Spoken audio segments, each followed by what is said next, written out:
드나들기엔 다소 작고 음산한 동굴. 돌을 던져보니 이상하게도 단지 깨지는 소리가 난다. 어두운 동굴 속에서 꺼낸 건 2000년간 땅속에 묻혀있던 단지였다.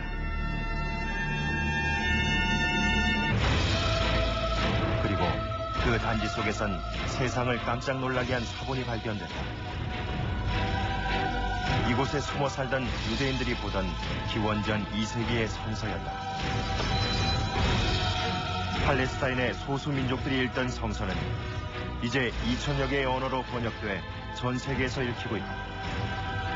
인류가 책을 만들어 온 이래 가장 오랜 기간 동안 가장 많은 사람들에게 읽히는 책. 그것은 바로 성서다.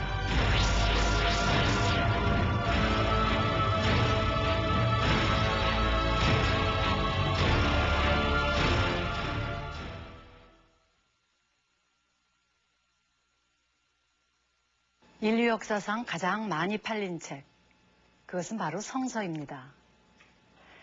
세계 성서공회 집계에 따르면 작년 한 해 동안 반포된 것만 2,400만 부에 이른다고 합니다. 이제 성서는 종교 경전으로서의 의미뿐만이 아니라 현대를 사는 사람들에게 가장 많은 영향을 끼치고 있는 책 중에 하나라고 해도 과언이 아닐 것입니다. 그래서 오늘 TV 책을 말하다에서는요, 성서에 대한 이야기를 해보려고 합니다. 우선 세계적으로 성서가 얼마나 많이 읽히고 있는지 그 현장을 찾아가 보겠습니다.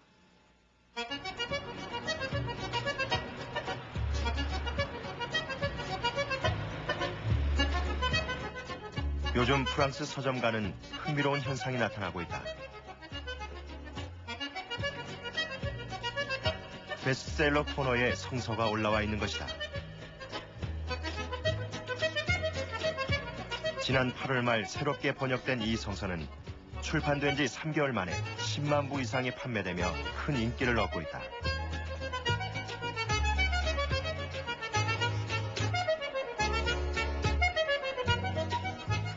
Non, là, je l'achète pour l'offrir comme cadeau de Noël à ma mère, pour Noël. Et ayant eu la chance de pouvoir entendre des écrivains lire et proclamer cette Bible, l'ayant moi-même acheté pour moi, et ayant goûté un peu comme croyant cette nouvelle langue présentée un peu pour les croyants et pour des incroyants également, présentant donc ce message séculaire qui est bien connu dans notre civilisation, mais qui, de cette façon-là, est un peu renouvelé avec ce travail des exégètes et des écrivains.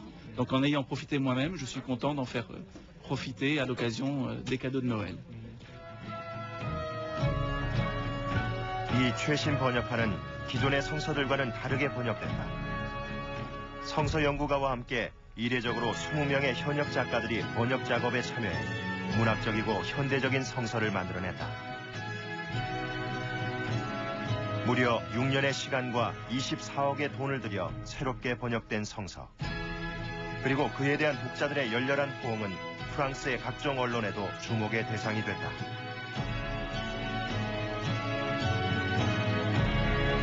On n'imaginait pas parce que c'était audacieux.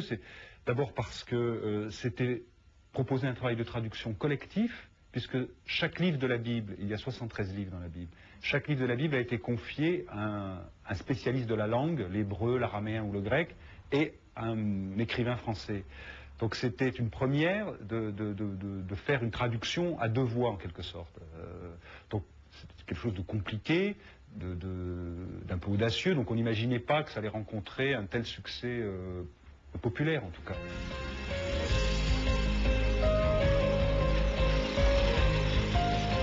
최근 미국에서도 성서 코너를 찾는 사람들이 늘고 있다. 보통 미국에서는 국가적인 위기나 긴급 사태, 그리고 불경기가 닥치면 성서 판매량이 증가한다.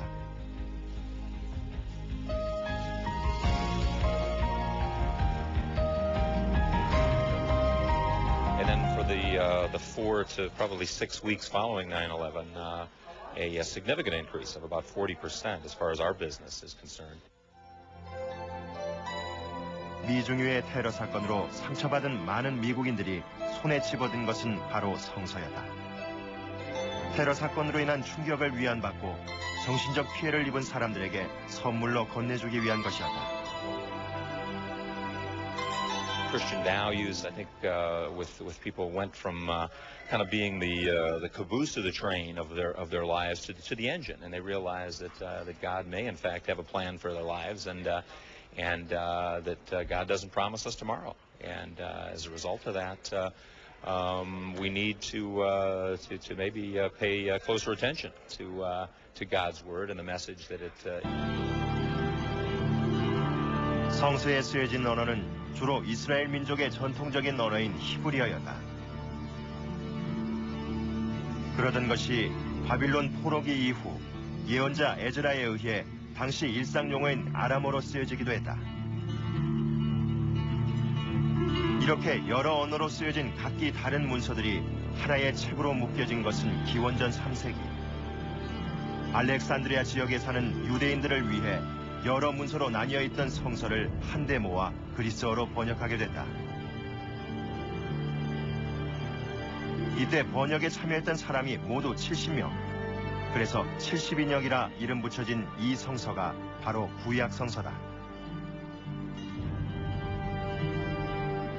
Puisque cette ville très cosmopolite devait sans doute vouloir offrir aux lecteurs potentiels, aux clients de la bibliothèque, les lois, les statuts juridiques de toutes les communautés qu'il y avait à l'époque à Alexandrie. Or, à l'époque, il y avait une très importante communauté juive.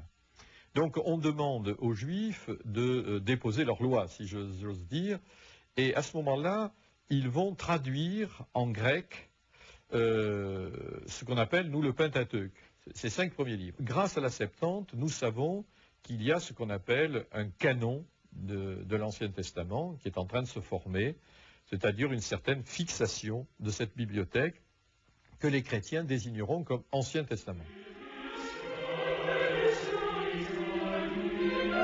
이렇게 만들어진 구약 성서는 창조주의 천지 창조 이야기로 시작된다.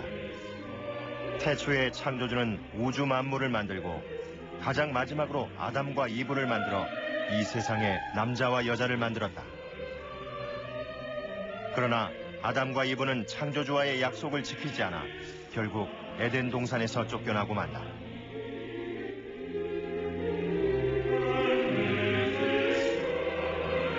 이후 카인과 아벨, 노아의 방주, 바벨탑 이야기에서는 창조주에게 순종하지 않는 인류에게 벌을 내린다.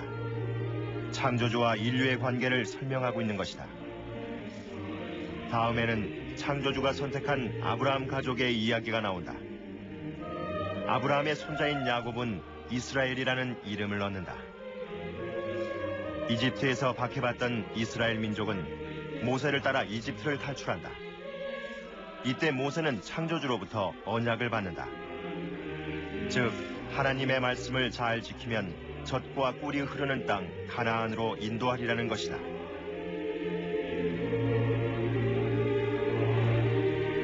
마침내 가나안 땅에 도착한 이스라엘 민족은 나라를 갖게 된다.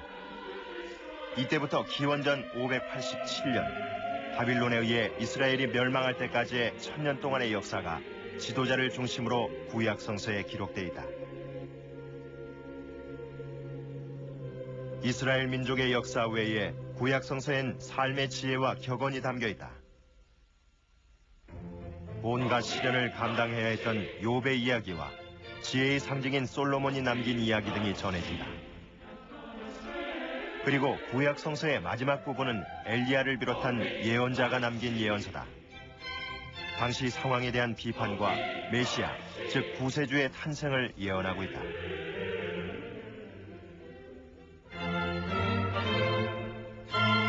신약 성서가 쓰여진 건 구약 성서가 모두 완성된 뒤였다.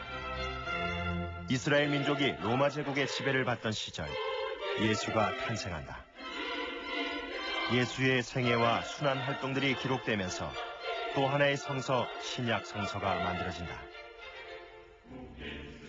Ça ne veut pas dire qu'on n'écrit pas déjà des textes qui vont entrer dans les évangiles. C'est-à-dire que très vite, après la résurrection, mettons à partir de l'an 35, on va écrire des textes pour la liturgie, pour les célébrations. Et probablement, on a commencé par rédiger les récits de la Passion et les récits du Christ, donc, et les récits d'apparition du Christ ressuscité. Ce sont sans doute les plus anciens écrits. Mais pour avoir les textes évangéliques que nous avons, il faudra attendre la fin du 1er siècle, c'est-à-dire entre 70 et 90. 구약 성서와 달리 신약 성서의 많은 부분은 책을 쓴 이가 밝혀져 있다. 마태, 마가, 누가, 요한. 네 사람이 예수의 탄생과 활동, 그리고 부활의 과정을 기록한 복음서를 썼다.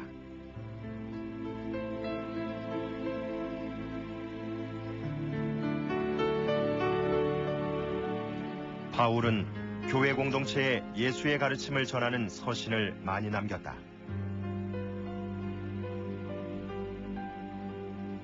신약 성서의 첫 부분을 차지하는 복음서는 예수의 생애와 그가 남긴 가르침으로 구성되어 있다. 성령으로 아기를 가진 마리아는 베들레헴의 한 마구간에서 아기 예수를 낳는다. 예수는 기적을 통해 베드로를 비롯한 12 제자를 만나고 수많은 사람들이 예수를 따르게 된다.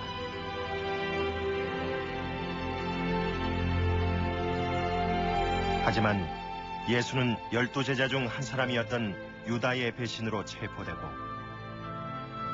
십자가에 못 박혀 생을 마친다.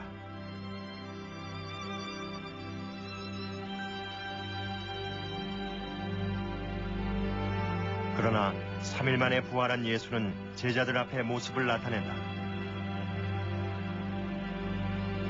처음엔 토마 같은 의심 많은 제자는 예수의 부활을 믿지 않았다.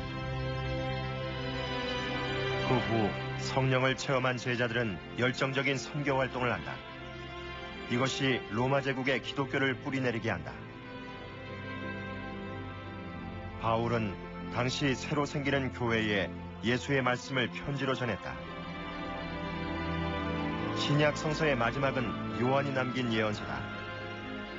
로마 제국의 극심한 박해를 받던 기독교인들에게 예수의 재림을 예언하는 글을 남겼다. 이런 내용이 결정된 건 기원 후 4세기 이후. 그러나 전체적인 성서의 내용은 이후에도 여러 차례 변화를 거친다. Les grands conciles doctrinaux qui au 5e siècle donnent les dogmes, les premiers dogmes chrétiens, reçoivent le Nouveau Testament et le reçoivent comme si c'était quelque chose de défini. Donc on ne revient pas dessus. Simplement, c'est que jusqu'au Moyen Âge, donc jusqu'au 13e, 14e siècle, la quantité des livres variera parce qu'on trouve encore au Moyen Âge des livres qu'on dit apocryphes aujourd'hui qui sont conservés, mais qui disparaîtront. Et la grande décision, finalement, c'est le Concile de Trente au XVIe siècle, au moment de la réforme protestante et de la réforme catholique.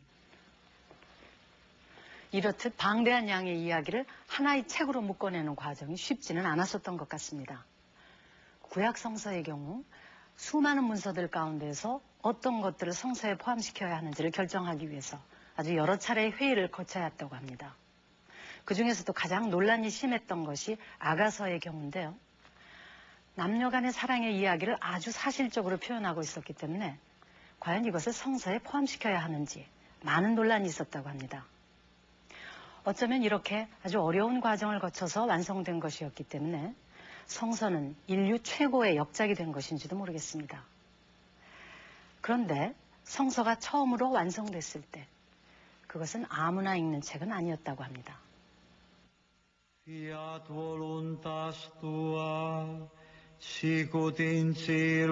동유럽에서 가장 큰 수도원인 헝가리 판논할머 수도원의 도서관. 이곳에선 지금도 아무나 책을 꺼내볼 수 없다.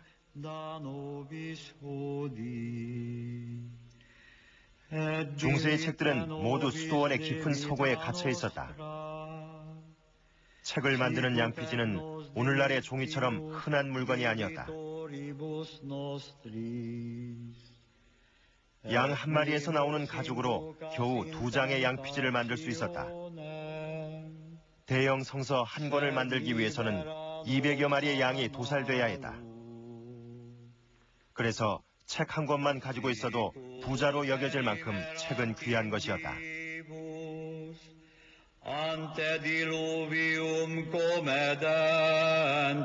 뿐만 아니라 인쇄술 발명 이전의 성서는 일일이 손으로 필사된 것이었다. 그동안의 사본에 필사된 그러한 성경은 너무 귀한 거였기 때문에 큰 교회나 한 벌씩 가지고 있었을 정도였고 개인들은 그 성경 사본을 가질 수가 없었습니다. 누구나 성서를 가질 수 없던 시절, 성서의 내용은 그림으로 전해졌다. 이 성서는 나무에 성서의 내용을 새긴 것으로 교회나 시장의 벽에 걸어놓고 설교를 했다. L'avantage, c'est que ces moines vont expliquer au peuple. C'est-à-dire que les gens viennent à l'église, ou pour se prier, ou pour se distraire, ou que quoi, pour bavarder. Ils vont sur le marché, ils vont faire leurs achats, et ils peuvent toujours rencontrer le moine qui a affiché son panneau et qui va leur expliquer ce que c'est que cette scène du Christ, comment l'Ancien Testament annonce cette scène, etc. 그러나 가난한 자들의 성서도 일일이 목판에 그림을 새겨야 하는 어려움 때문에 그 수가 제한적일 수밖에 없었다. 책의 보급의 획기적인 사건은 15세기 중반 독일 마인츠시에서 일어났다. 금 세공업자였던 구텐베르그가 인쇄술을 발명한 것이다. 구텐베르그가 처음 찍어낸 책이 바로 성서였다. 42줄로 되어 있어 42행 성서라고도 하는 구텐베르그의 성서는 초판에 210부가 발간됐다. 그러나 세계 보급에 있어 획기적인 사건이었던 인쇄술의 발명으로도 성서는 대중들에게 다가가지 못했다. 당시 성서에 쓰여졌던 문자는 라틴어. 5세기 성 제롬이 히브리어 성서를 라틴어로 번역한 것이 교회에서 공인된 성서다. 기독교에서는 성서를 히브리어와 그리스어 그리고 라틴어 외에 다른 언어로 번역되는 것을 금지하고 있었다. 성경은 원어로 읽어야 된다. 아니면 라틴 말로 읽어야 된다. 그리고 다른 어떤 그 오랑캐 언어로 번역돼서는 안 된다. 성경이 잘못 번역되다가는 오히려 그 의미에 큰 손상이 온다. 이렇게 해서 교회가 성경 번역을 금했었습니다.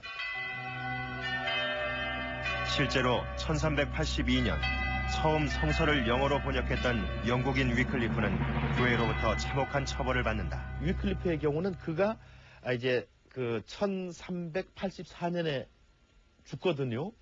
그리고 그가 죽은 지 44년 이후인 1428년에 그가 성서를 교회에 허락 없이 번역했다 그래서 교회가 그 무덤을 파가지고 그 뼈를 추려가지고 화형을 시킨 일이 있습니다. 그로부터 100년 뒤 틴들은 신약 성서를 영어로 번역해 3,000부를 몰래 영국으로 들여보낸다. 그러나 그의 최후도 비참했다. 이번엔 산채로 화형당해야 했다.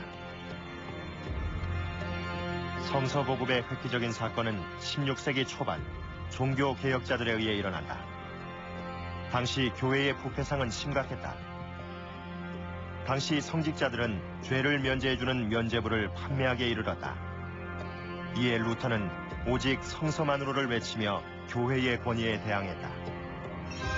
성서만으로 이 말은 무슨 말이냐 하면은 성서에 의거해서만 신앙의 가르침을 주고 또 신앙적인 물음에 대해서 이 성서에 의거해서만 답변을 준다고 하는 것이고 또 성서를 성서에 의해서만 해석한다는 것입니다.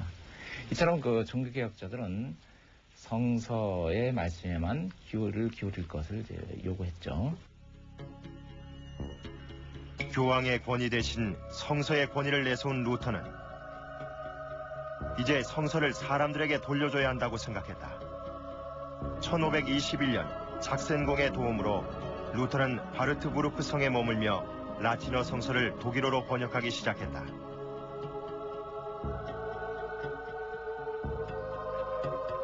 그림까지 넣어 쉽게 번역된 성서는 바로 100년 전에 발명된 구텐베르크의 인쇄술 덕분에 빠르게 사람들에게 전해진다. 성서가 드디어 모든 사람들이 읽는 책이 된 것이다.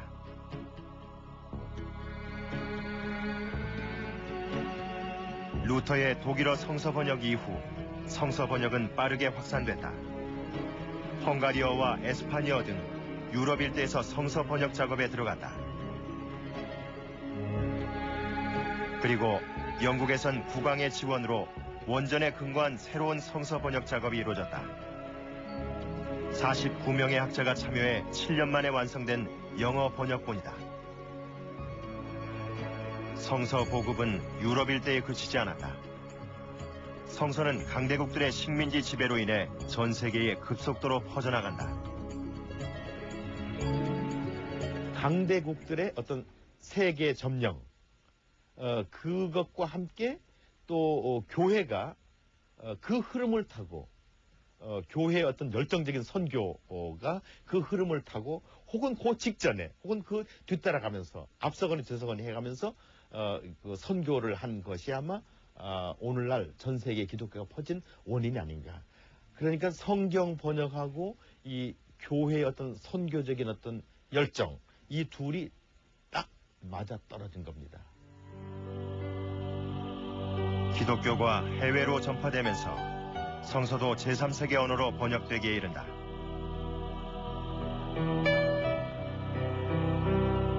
기독교의 세계 전파로 인해 성서도 명실공히 세계적인 책이 된 것이다.